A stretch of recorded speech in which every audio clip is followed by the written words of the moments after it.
Hello, welcome to Congregation's Beth Sholom lunch and learn. It is the 20th of January, 2021.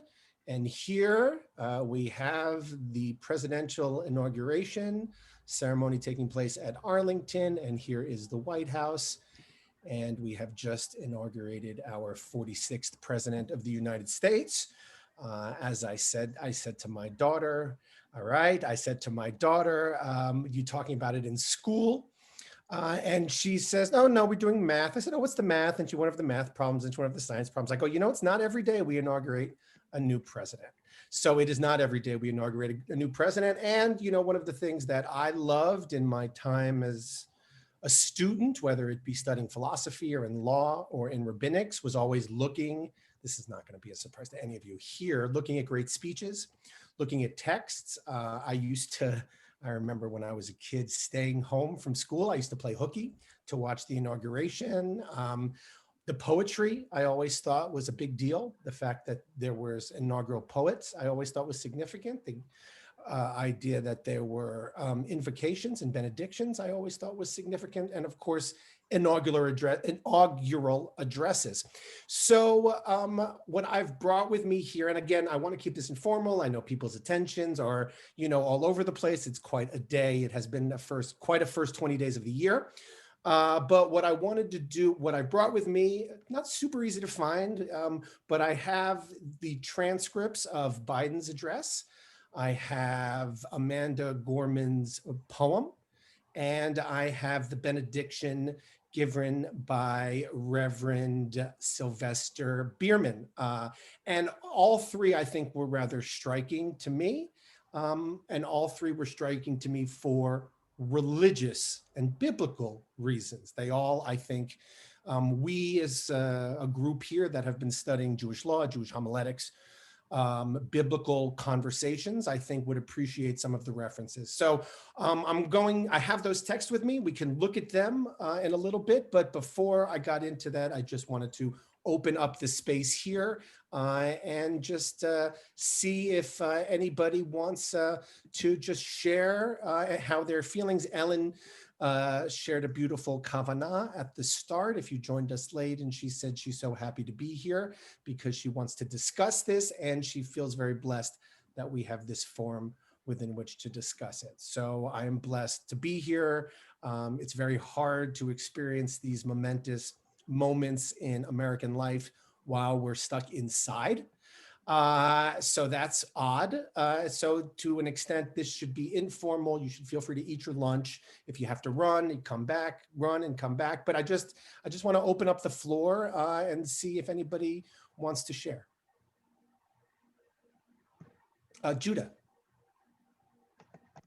Of course I do. And yeah, it's wonderful to celebrate today with like-minded people. I trust people who are like-minded, and just sharing simcha is a wonderful thing. And I couldn't believe I just kept crying through the inauguration. I couldn't stop crying, everything. And I just got to tell you that this morning I went out to a wonderful bakery here and bought pastries and brought them to that famous couple, friends of mine that I always talk about here, the Republicans, the Trump supporters, and I brought them pastries this morning to make them have a little bit of a brighter day. So, but it's a new day. It's a wonderful day. That's all. I like the shlach mana. I love that. I think that's the beautiful, and that is the sentiment of what we will hear from the president. If we get to his remarks and take a look at them, that's what we'll hear. Sandy. Well, I just wanted to say that I was very touched and very happy to be part of this morning. And I'm trying to hang on to it because it feels like it's just the moment. And now we're going to have all the challenges. And I did get an appointment for next week for a vaccine, but now San Francisco says they don't have supply. So, it's like, so I'm just trying to hang on to and I love the poet. The poem was just magnificent. So, That's and Lady Gaga was fabulous. well, I like Lady Gaga's matching microphone. That's great. If you've got a matching microphone, that's all you need. Jeff. Chris Wallace told his audience at Fox that he has heard every presidential inauguration speech going back to Kennedy's Ask Not What Your Country. And he said this is the best he's ever heard. Did you agree? I haven't heard all of them, but I'm certainly willing to agree. Not that I was watching Fox, but somebody said it on Twitter. Yeah. Also, I just sent you a photo of Bernie at the inauguration. With yeah, hilarious. Oh, did you see that about the Jewish? Oh, it's everywhere. That photo all right. of him in the mittens, of course. Yeah. Yeah. Alana. Yeah, there's all of these articles trending about Bernie's mittens, and it's just that's the love we need right now. I thought so many pieces were very moving and also brought me to tears. I will say one of them was the ritual being able to occur at the end, where Mike Pence said would look like some civil exchange between Kamala Harris and Mike Pence, and that transfer, and him being able to go then into the SUV and ride out. That these rituals are so essential, and just the optics of people being able to see that, I think is very calming and reassuring, that in spite of many differences, that they were able to pull it together and have that sort of exchange. I welled up and I cried at that point, as I did through many points of this morning. Thank you, Alana. Susan? I am so grateful today. I feel like November, in November when Biden won, I had to hold off my elation and my celebration, because I feared how the transition would happen, if the transition would happen, what was coming. And also, I was waiting for Georgia. And then when we won on Georgia, you know what happened that day. In fact, we spoke. The Georgia relief and joy was very short-lived. And then there was the concern again. And today, I celebrate wholeheartedly from the bottom of my soul. And I was off and on crying, as so many of us were, during the inauguration. I'm especially excited about Kamala Harris, really realizing, yes, this is a huge thing for all of us. And I'm just really grateful. I'm feeling very, very happy today, because we're finally going to pop that bubbly tonight. Thank you, Susan. Other thoughts? For me, I was most moved by the president's speech. I insist on calling him the president because he is. And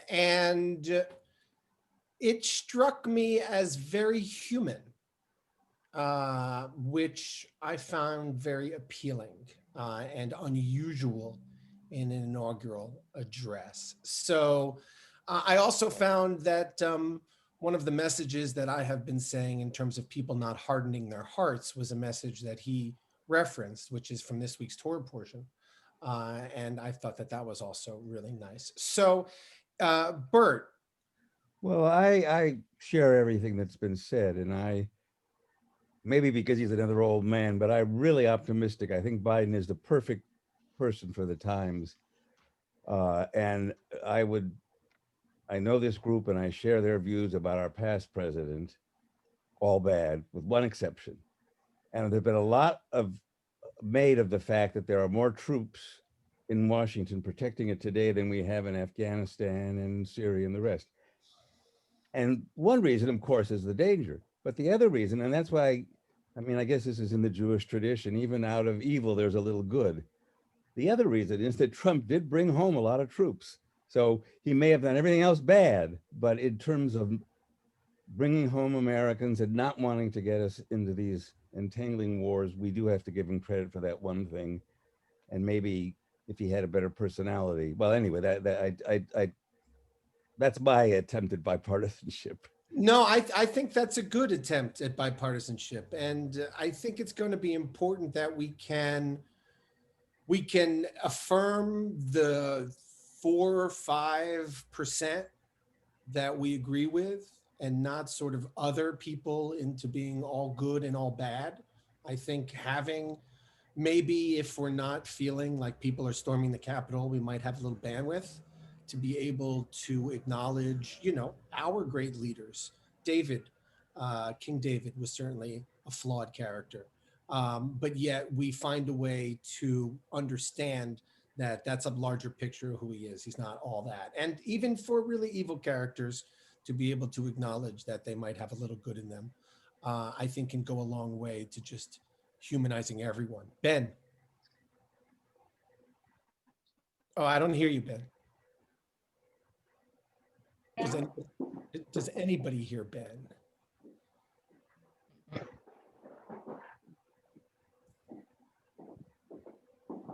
Okay, Judah, we'll come back to you, Ben. Do you hear me? Yes. So I give Trump credit for, some things around Israel that he did. I do give him credit where I believe credit is due. But he said this morning or last night that he's the only president that a war hasn't started under. And so just, in relation to him bringing the troops home, yeah, except a war was started here. He brought those troops home, but when have we needed 25,000 troops to protect our government? So I don't, I'm not going to give him. Oh yeah. Well, I would, and thankfully we can continue to have, those back and forths and those conversations from a historical perspective now, which I think through the lens of history, we can discuss all of that stuff. But whether or not there are fine points that we agree or disagree on, I like Bert's approach with there's still a human being here. Ben. Hi, can you hear me now? Yeah. Okay. Yeah, to shift toward the maybe biblical, I still remember pretty well the last inaugural address, and the contrast is just kind of astonishing. I believe it was called the American Carnage address. Yeah, I think both of these, both of the last two, had this kind of eschatological framework. Absolutely. But totally opposite. And especially with the benediction, was messianic. I think there's no other way to describe it. He wasn't, he was talking about, we do this, right? And it wasn't anything we're doing now. It was I got it right.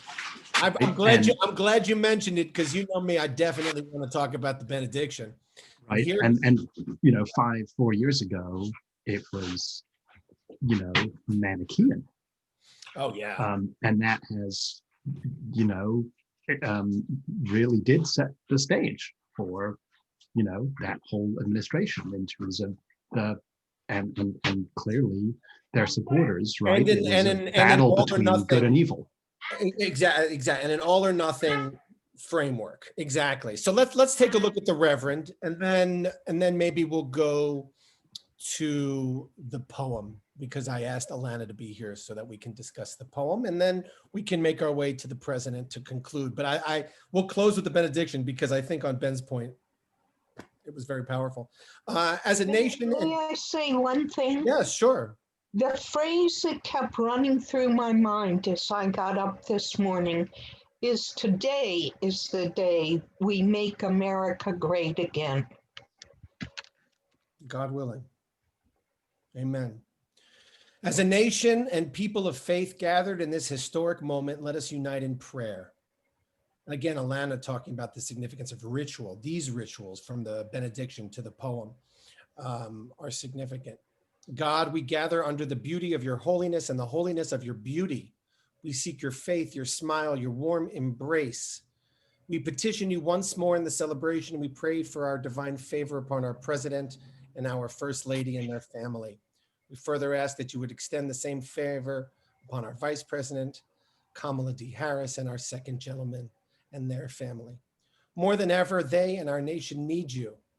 We need you, for in you we discover our common humanity.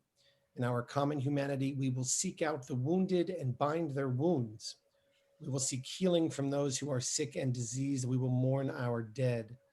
We will befriend the lonely, the least common, the left out. We will share our abundance, the least and the left out. We will share our abundance. We will give justice to the oppressed, acknowledge sin and seek forgiveness, thus grasping reconciliation. In discovering our humanity, we will seek the good in and for all our neighbors. We will love the unlovable. Wow, amen. Remove the stigma of the so-called untouchables. We will care for our most vulnerable, our children, the elderly, the emotionally challenged, and the poor. We will seek rehabilitation beyond correction. We will extend opportunity to those locked out of opportunity. We will make friends of our enemies. We will make friends of our enemies. People, your people shall no longer raise up weapons against one another.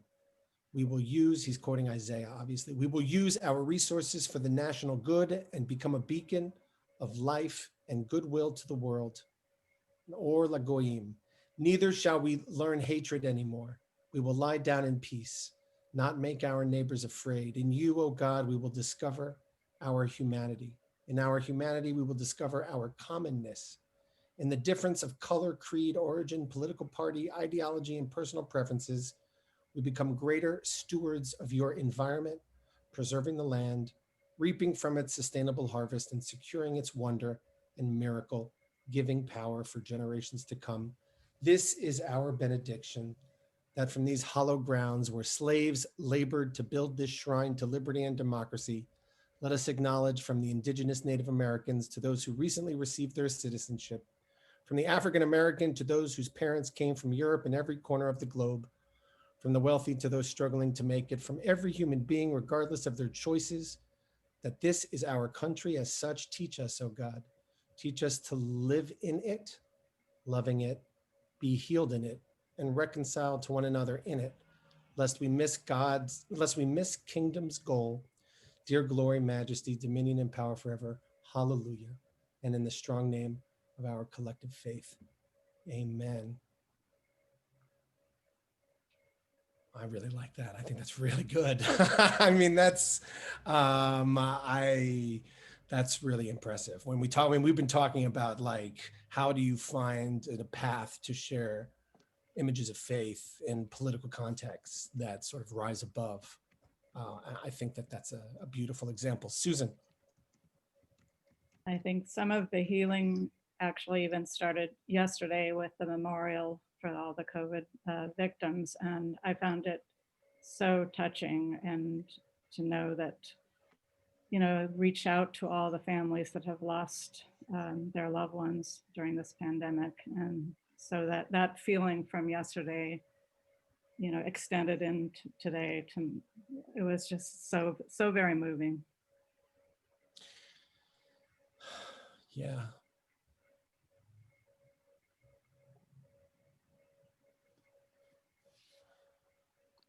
You want to hear the poem? Do you want to talk about the poem? Yeah, we do. Okay, let's open up to the poem. Alana, I'm going to count on you here. You want to read it? You want me to read it, Alana? You want me to read it? Where are you? Alana? Here I am. You want to read it? No, you go ahead and read it, Dan, but I will chime in. All right. Thank you. All right. The Hill We Climb, Amanda Gorman. Mr. President, first of all, she's 22, which is amazing. Mr. President, Dr. Biden, Madam Vice President, Mr. Emhoff, Americans in the world. When day comes, we ask ourselves, where can we find light in this never-ending shade? The loss we carry, a sea we must wade. We've braved the belly of the beast. We've learned that quiet isn't always peace. And the norms and notions of what just isn't always justice. And yet the dawn is ours before we knew it. Somehow we do it. Somehow we've weathered and witnessed a nation that isn't broken, but simply unfinished. We, the successors of a country in a time where a skinny Black girl descended from slaves and raised by a single mother can dream of becoming president, only to find herself reciting for one. And yes, we are far from polished, far from pristine, but that doesn't mean we are striving to form a union that is perfect.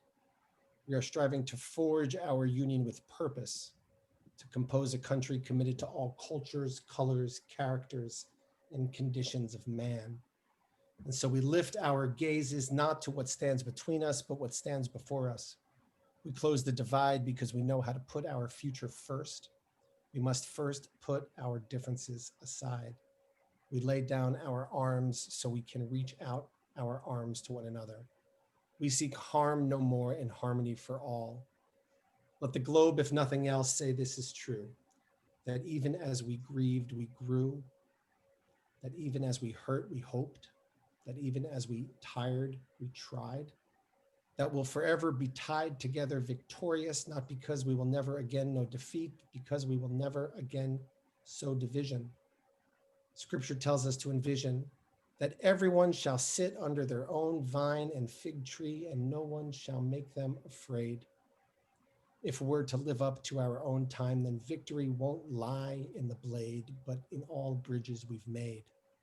This is the promise to glade, the hill we climb if only we dare it, because being American is more than a pride we inherit. It's the past we step into it and how to repair it. We've seen a force that would shatter our nation rather than share it, would destroy our country if it meant delaying democracy. And this effort very nearly succeeded. But while democracy can be periodically delayed, it can never be permanently defeated. In this truth, in this face, we trust for a while we have our eyes on the future. History has its eyes on us. This is the era of just redemption we feared at its inception. We did not feel prepared to be the heirs of such a terrifying hour, but within it we found the power to author a new chapter, to offer hope and laughter to ourselves. So while once we asked, how could we possibly prevail over catastrophe? Now we assert, how could catastrophe possibly prevail over us? We will not march back to what was, but move to what shall be, a country that is bruised but whole, benevolent but bold, fierce and free. We will not be turned around or interrupted by intimidation, because we know our inaction and inertia will be the inheritance of the next generation. Our blenders become their burdens, but one thing is certain: if we merge mercy with might and might with right, then love becomes our legacy and change our children's birthright. So let us leave behind a country better than the one we were left. With every breath from my bronze pounded chest, we will raise this wounded world into a wondrous one. We will rise from the gold-limbed hills of the West. We will rise from the wind-swept northeast, where our forefathers first realized revolution. We will rise from the lake-rinsed cities of the Midwestern states. We will rise from the sun-baked South. We will build, reconcile, and recover in every known nook of our nation, in every corner called our country. Our people, diverse and beautiful, will emerge battered and beautiful. When day comes, we step out of the shade, aflame and unafraid. The new day blooms as we free it, for there is always light if only we're brave enough to see it, if only we're brave enough to be it. Lana? Well, it's very, very inspiring, powerful words, especially considering the age of this poet and the way that she read it. She really delivered it in the tradition. A lot of the spoken word, poetry is an oral form. It is meant to be heard and sung. And she really, I thought, did a beautiful job. That's part of why I think so many people and non-poets were just really captured and found a way into it because of the way that she expressed those words. And it's a very hopeful message, of course. Others, thoughts? Everybody's quiet today. Don. Yeah, good poem. What I liked, if I heard it right, was that my sense was, is like, there's nothing broken that's going on. There's nothing wrong.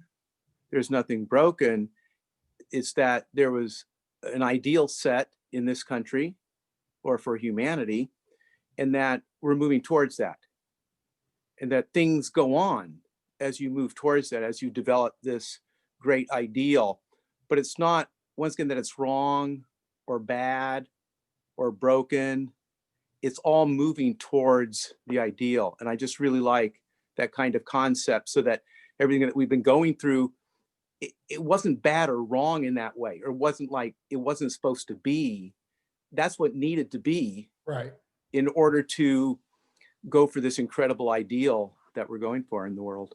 That's right. Those are the birth pangs that we have to go through. Yeah. Raph. Phenomenal poem and ceremony.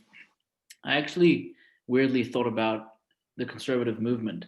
Do tell. Well, maybe, not theologically and definitely not kind of philosophically, but this balance between tradition and change. And you really couldn't have had that ceremony without embracing both, right? There's a reason that they had it where they had it. There's a reason they mentioned 2 centuries. There's a reason that the former presidents were called out that came. Lady Gaga.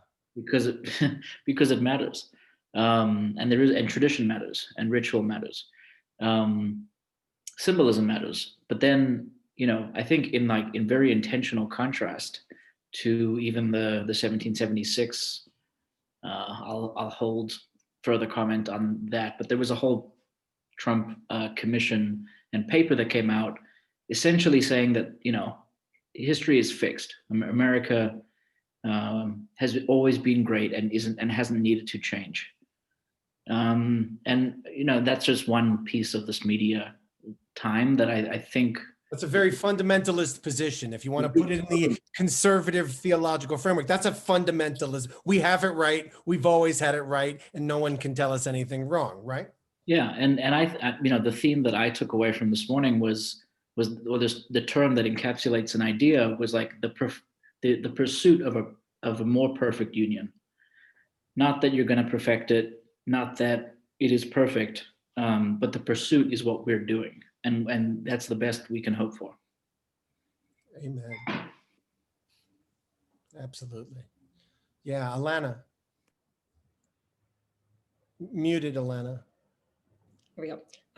One thing that I'm thinking about and that I'm trying to, just have an expansive heart and mind for is how this all lands today with half of the country.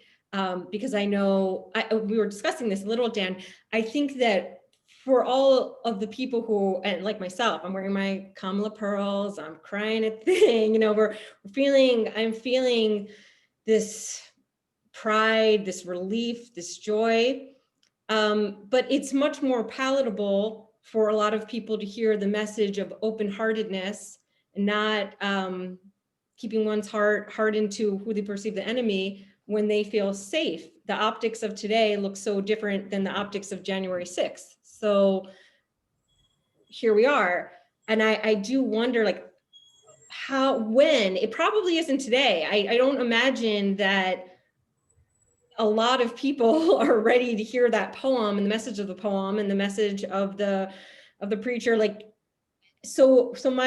me, it's when is the right time, and how can I personally, as someone who's so committed to language and the potential for healing through language, when is the right time and how would I initiate those conversations?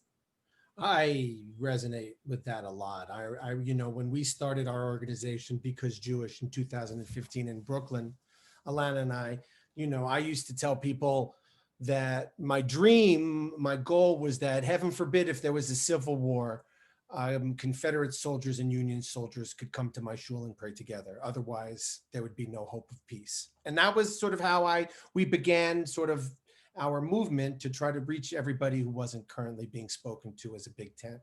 And then after the election of 2016, that cause became a lot less appealing to a lot of people.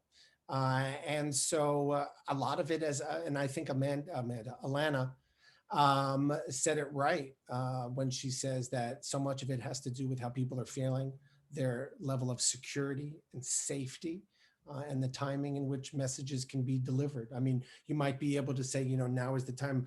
Now, I think now that Joe Biden's the president of the United States, there are going to be messages that we can begin to hear. And I think, Judah is the great example of going over to his friends that he goes to shul with, that he knows, to bring over some sweets. He's not arguing a point. That's a community. That's what it means to be in community with other people, with other Jews, and with other folks who are committed to being in community, who might have real fundamental disagreements, but who can share a piece of rugelach together and come together over a higher purpose. And I think that message, I just can tell you, I got it. I moved from Brooklyn to here, but that message has been hard to give. Has been hard to say, especially for the past 12 months in the midst of an election, when it just feels like do or die, and it might be. I think I've learned, in terms of how to be a rabbi, in terms of timing and in messages, and the best way to, when is it a time to, as Judah's doing, Judah's not arguing. He doesn't want to say, read this poem, it's really great. Maybe that'll come in a month. Maybe that comes in a month, because he understands the nature of their relationship. And so too with all of us here. And I really like that we've created this space in which we can have these conversations. And find a way to decide when the timing might be right to begin to put our message out into the world in a way that it can be received and hopefully lead to healing. Don, you have your hand. It's an old hand raised. It's an old hand. All right, other thoughts? I'm going to look at what the president said. I'm not going to read the whole thing, I promise. Okay. Now, I'm sure you noticed he didn't mention President Trump. That's the first obvious one. And then there's a good thing on NPR. If you're interested in it, I can put the link to it. Hold on. There's a really good thing here, fact check. Here it is. If you really want to dig deep into, I'll just, I can just leave it up for everyone so we can take a little look. What they do is they give some nice little fact checks, some historical context for the different words that he's doing, but it might be harder to read that. So let me just, if you're interested, let me put it in here. It's annotated, and it gives you the context. Like, for example, here in the speech, traditionally, presidents have used the early parts of their inaugural address to thank their predecessors for a peaceful transition of power. That wasn't an element of Biden's speech because it wasn't applicable in this case. So, you'll get little interesting annotations like that if you're interested in that. So let me go back here to the text. All right, so today we celebrate the triumph not of a candidate, but of a cause, the cause of democracy. The will of the people has been heard, and the will of the people has been heeded. We've learned that democracy is precious and fragile, and it has prevailed.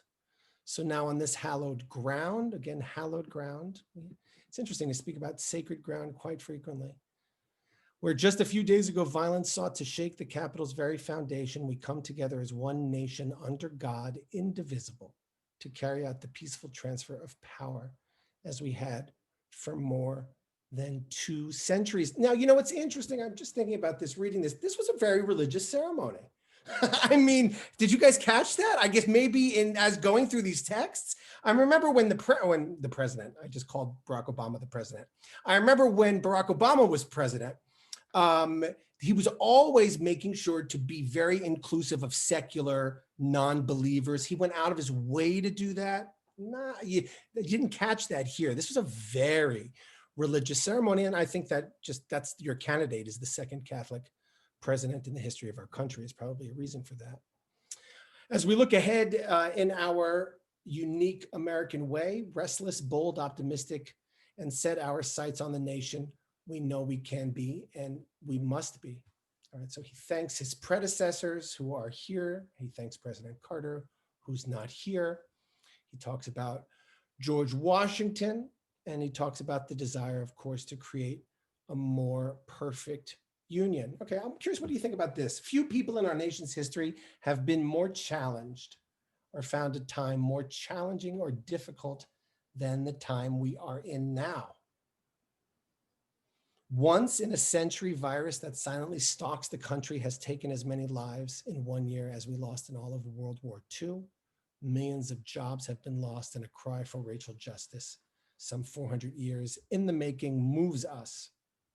The dream of justice for all will be deferred no longer. And he talks about this cry for survival from the planet itself. And now a rise of political extremism, white supremacy, domestic terror that we must confront and defeat. To overcome these challenges, to restore the soul and secure the future of America requires so much more words than words. It requires unity, unity, unity. This was definitely the theme. This will be called the unity speech, is my guess, as opposed to the carnage speech. He quotes Abraham Lincoln when he signed the Emancipation Proclamation, says, if my name ever goes down into history, it will be for this act, and my whole soul is in it. And he says here, my whole soul is in it. I think it's interesting. We've been talking about what is a soul? How do we find souls versus minds? We've been having philosophical debates. The president uses his soul. But he talks about this unity here, bringing American together, uniting our people, uniting our nation, and he wants everyone to join in the cause. Uniting to fight the foes we face, anger, resentment, and hatred, extremism, lawlessness, violence, disease, joblessness, and hopelessness. With unity, we can do great things, okay? We can deliver racial justice with unity. All right, so now he acknowledges, I know speaking of unity can sound to some like a foolish fantasy these days. I know the forces that divide us are deep and they are real, but they are not new. Our history has been a constant struggle, this is it, Don, between the American ideal that we are all created equal and harsh, and the ugly reality that racism, nativism, fear, demonization have long torn us apart. This is a perennial battle, and victory is never assured. Through the Civil War, the Great Depression, World War, 9/11, struggle and sacrifice, our better angels have always prevailed. Now he says here, for without unity, there is no peace, only bitterness and fury, no progress, only exhausting outrage, no nation, only a state of chaos. And let me move down to what I thought was his best paragraph here. I like this one here. Let's begin to listen to one another, to hear one another, to see one another, to show respect to one another. Politics doesn't have to be a raging fire, destroying everything in its path. Every disagreement doesn't have to be a cause for total war. Very different, Ben, rhetorically than the previous speech. Every disagreement doesn't have to be a cause for a total war.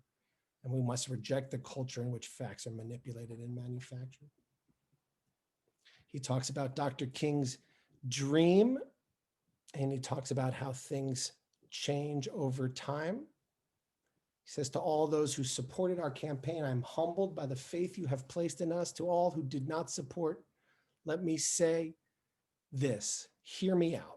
Hear me out as we move forward. If you still disagree, so be it. That's democracy. The right to dissent peaceably within the guardrails of our republic is perhaps the nation's greatest strength. Yet hear me clearly, disagreement must not lead to disunion. And as I pledge, I will be the president for all Americans. He goes on here to quote St. Augustine. A saint in his church wrote that a people was a multitude defined by the common objects of their love, defined by the common objects of their love.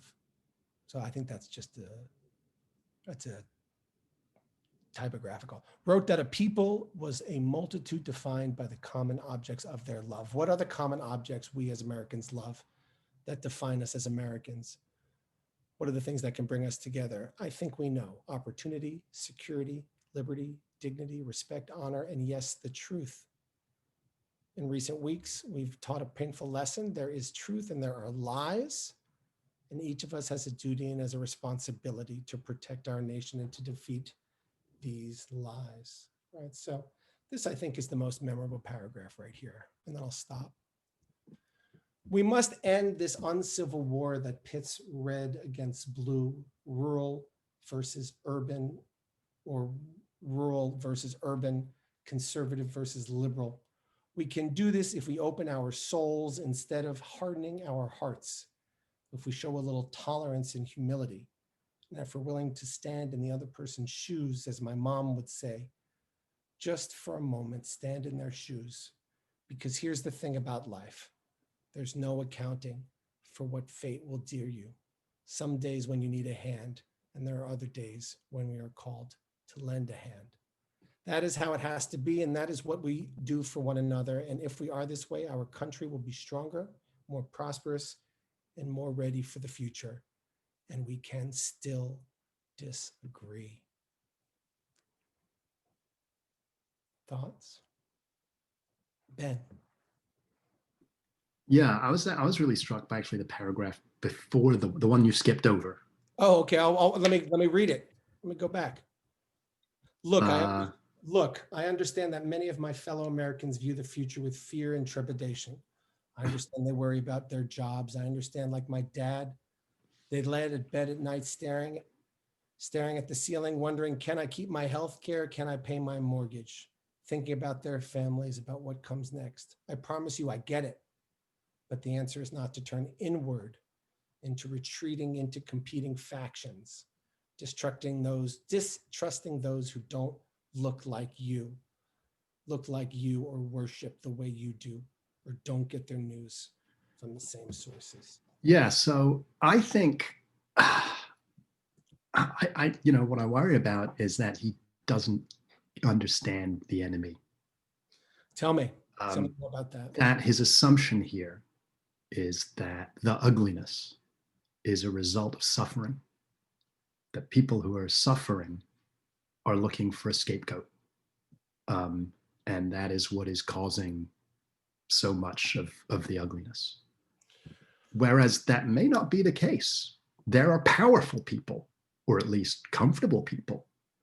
We saw, as we learned more and more about the what took place at the Capitol. These people weren't the poor and hungry.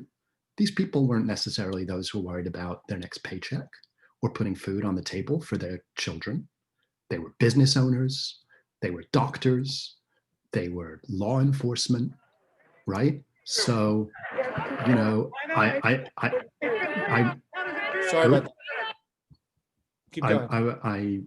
I worry that Biden being understands soft. He's being too much. Well, no, too soft. He's not. No, that he understands. He's understands suffering, right? And I think he's, because of who he is, he feels that, well, of course, if you have power, then you use it to do good, right? Right? It's only when you don't that you are tempted, right? Or able to be led astray. But that's not necessarily the way that works. Okay. It's too hopeful for you, Ben. No, I'm not saying it's too hopeful. I'm just saying that I don't think he has his head around what he's up against. I don't think he really, part of it is hopefulness, right? Part of it is why everybody keeps saying we're better than this. This isn't who we are. Well, this is who we are. This is who we've been for hundreds of years, right? It's not the only thing we've been, right? But it's a big part of it, distrust in government and leadership, racism. These are big parts of the American story. And yeah, I'm worried that there will be yet another attempt to just move past it, right? Without really interrogating it enough to be able to truly deal with it. Thank you. Anybody want to comment? Anybody have a thought? Bert? Yes, well, with all due respect, I have to say I disagree with Ben 100%. Biden is a man as you know here, all disagreements, all opinions are welcome. The only thing required is politeness. In a friendly manner, I will be polite. Biden is a man who's been through political wars for many, many years. I mean, lots of the things he was attacked by the left early on were when he was, for fighting crime. And so I think he perfectly understands it. But I think he's probably trying to play it down. And I don't think it's naivety. I think it's leadership and rising above it. I mean, I again, with all due respect, Ben, I can't, if you look at his background and his career. I hope you're right. Well, thank you. I hope I am too. And I hope that, it'll work. But anyway, we'll see. But again, this is not. Maybe the bet, maybe the bet is also people in the middle. Bert. I think he knows also how, well, I don't know. I was going to use an example, which probably isn't the in the 30s, was a Jewish congressman, probably from New York, far left at the time, and then there was a Southern congressman from the Deep South. And they wanted to make a point, they would attack the other. But in fact, they were the best of friends because politics is almost all lies. Right. Anyway, it's like, it can be like the Worldwide Wrestling. Yeah, it works out. Alana.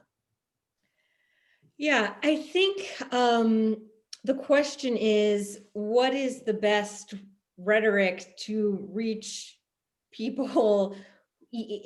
Certainly there are some people who fall into the description that Ben is concerned or expressing concern that Biden isn't harshly enough rebuking. And certainly there are people who are suffering and poor. I mean, there's certainly a mixture of people, but the most dangerous, okay, maybe it's a fallacy to say that they are all suffering and oppressed. But the question is, what is the rhetoric that will reach all of the people? So, or what is the rhetoric that would possibly elicit some sort of change from the people who really are ingrained with such, racism? And that's the challenge. I mean, I think that it is probably at this point, from my perspective, I would say maybe it's better to err on the side of seeming a little naive or hopeful, because we've seen what happens when labels are thrown at such a huge segment of our population that feel judgmental and shaming. So what is the language and what is the rhetoric that will let us inch this forward? I don't have an answer, but yeah, I think that's the work. Amen. Ellen. You're muted, Ellen.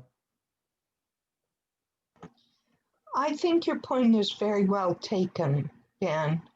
I think that often we divide things into this good and this bad, and I think it behooves us to look at this past 4 years and to see who the people were who were so disgruntled. There is such a huge number of them who were so disgruntled, and we need to figure out how to find a way for this country to embody the needs of all of those people. And I think one of the things that really disturbs me is how we have kowtowed to big business, and the mighty dollar has become so important, and it has become ingrained into our political system. You know, the amount of money that is spent on electing these people is, you'll pardon my expression, but to me it is truly obscene. The amount of good that could be done with all of that money that is thrown into this stuff, and the implication behind it that, you know, who is gonna run for this middle class paid vocation, that all of these people are willing to put so much money behind, that it has to lead back to a large amount of grift and graft that really needs to be addressed in this country. And I think often the people who are Trump proponents are broadly brushed with this racism brush. And you all know I come from the South. I remember in my lifetime people sitting at the lunch counter at Walgreens who at Woolworths who were not allowed to sit there merely because of the color of their skin. It is such craziness. I know racism. I lived among people who practiced racism. I remember my father, my family was not wealthy, but we had a maid. And I remember him paying $30 a week to that woman. I remember him putting the money on the counter for her to take home with her at the end of the week. But these people, as Ben says, are not all racists. There's a lot more to this. And I think the speech didn't have to include all of that, but I think there are so many people in this country who see it as a division between the good people and the bad people. And we need to be more sophisticated about this if we are really going to make meaningful changes in this country. Thank you, Ellen. Jeff? Yeah, I'm watching, the Bidens just walked up Pennsylvania Avenue. If you have time later, watch the recording. You know, Joe kept breaking away and running to the sides to say hello to people he knew. And, oh. You can keep talking. Yeah. This is C-SPAN. Is this going on right now? Did we miss it? They just about a minute ago walked in through the front door of the White House. Okay, I'm going to rewind it. The parade's going on. There's a band from Howard University, I imagine, because Kamala is coming up. It's a socially distanced parade. Oh yeah, there you go. All right, so talk. I'll leave this on while you talk. Yeah, no, that is. I just it's so typical of him. I do worry because, as we all keep saying, he is such a good and decent man. And as a matter of fact, as Jon Stewart said to Colbert over the summer, he may very well be the leader that we need right now. Hillary just said this morning, the man and the moment came together. But I do worry that he is not going to play hardball enough with his political opponents. There is no more reasonable right wing. Anyone who passed for a reasonable right winger became a centrist Democrat a long time ago. And I don't know that he. And if not, then on January 6th. That's right. Yeah. I don't know that he really is capable of seeing people like Mitch McConnell and Lindsey Graham. You know, there was an interview recently which they asked him about. I mean, who would know them better than this guy? Yeah, and I don't know that he really has. There you are. Yeah, he walked over to say hello to some children. He was asked about Lindsey Graham in an interview recently, and he struggled for the words. He said, "Yeah, Lindsey is a personal disappointment. He's known these men for decades. I don't think he ever really knew who they were. And I don't know that because he thought they were friends, I'm afraid that he's going to extend the olive branch too many times and he's going to capitulate. And I don't want him to be a bastard, but I want him to understand the nature of the people with whom he's dealing." Yeah, I guess this is why I politics isn't a good realm for me in general. I think and this is why what Ben is saying is hard, I think, for us to hear, because some of our instincts, especially mine as a rabbi, it's always like to try to extend the olive branch and then extend the olive branch and then extend the olive branch and then extend the olive branch. But you're right. There is a cold, hard, calculating world politic at play here that you can't be naive about. Judah. I'm not sure if I mentioned it here before, but I'm involved with this Facebook group called Torah Trumps Hate. And it's for Orthodox people, mainly in the East Coast, who live in Trump communities and how they deal with it. And there's, I don't have to tell anybody here, a huge percentage of the Orthodox community are Trump supporters. And I was attacked in another group this week for bringing this up, but the chief Sephardic rabbi of Israel last year called black people monkeys. Oh God. And this is our religion. Not my religion. And all of these, you've seen it in the news, all these Orthodox and ultra Orthodox. Well, why do you think that is? What is that about? I mean, what is it about? Is it racism? I mean, that to me has always been the basis of Trump. It's racism, and whether it's against black people or against Arabs.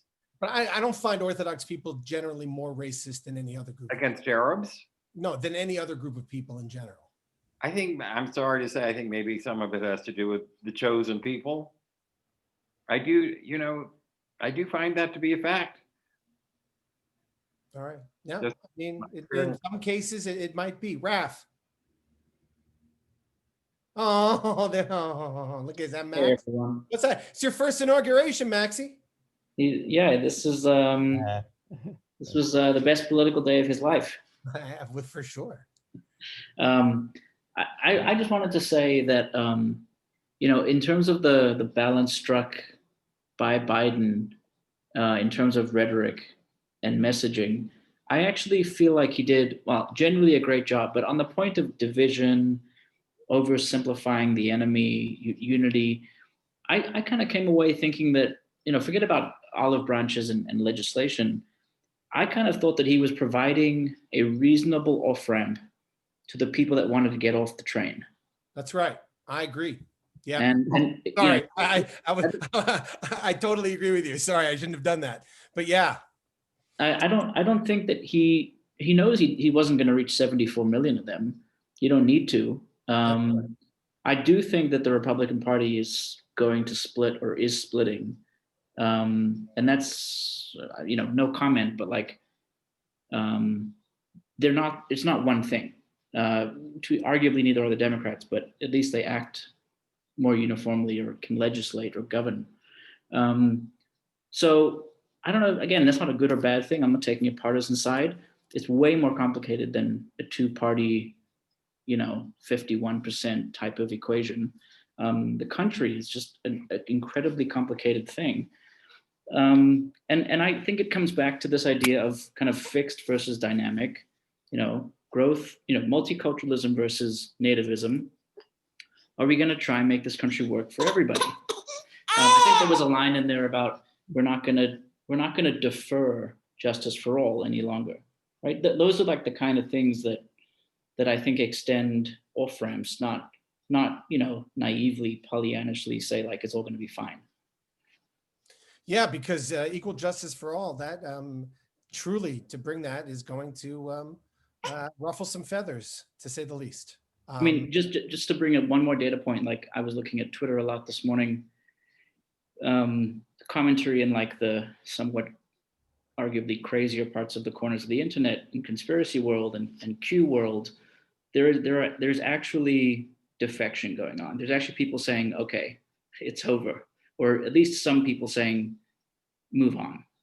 I was listening to a podcast. I forget the name of the podcast, but someone was comparing the conspiracy theories around the Q stuff to like these millennial religious movements that predict dates as to when, Hale-Bopp comet or something is going to come, or when the end of the world is going to be. They predict a date, and then after that date doesn't come, the movement has to reconcile with the fact that the end of the world didn't happen. And what do they do? And some movements find a way to adjust and to adapt, and some die out. But you're right. And I thought that was a really interesting comparison. And I do totally agree with you that the president was trying to speak to those people who are reachable and who are not on the extreme. Sandy Edwards. Well, I was just going to say that I also heard a data point the last day or two that 70%, this was somebody who monitors the internet, and there's been a drop of 70% in the chatter about all this stuff, that, you know, it's a diminishing group of people. And whether or not they were listening to Joe Biden, at least they're not accessing all that horrible stuff as much. So since Twitter, yes, right, since Twitter silenced Trump, and a lot of other parts of the internet that were spewing this horrible stuff. Yeah, and I also think you get people who are just led astray, who are sold snake oil, and then the snake oil doesn't work and they die.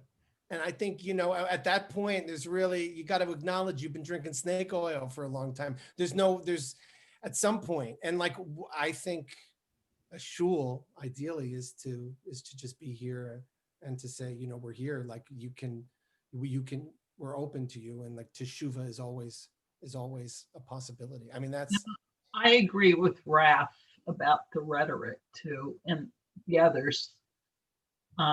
This was good rhetoric for this occasion, and I wouldn't underestimate the Biden team.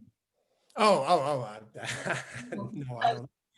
I would not either. I would not either. We've seen the names he's put together. I would not be underestimating those names. So. Yeah, and I've gone back to watching West Wing, and I think that's what he'll create in the White House. He'll have this. Yes, when we need an alternative president. Bert? Well, one of the many criticisms I've heard from Israelis about Benjamin Netanyahu is that he's the most American of Israeli leaders, in the sense that he doesn't believe anything he says.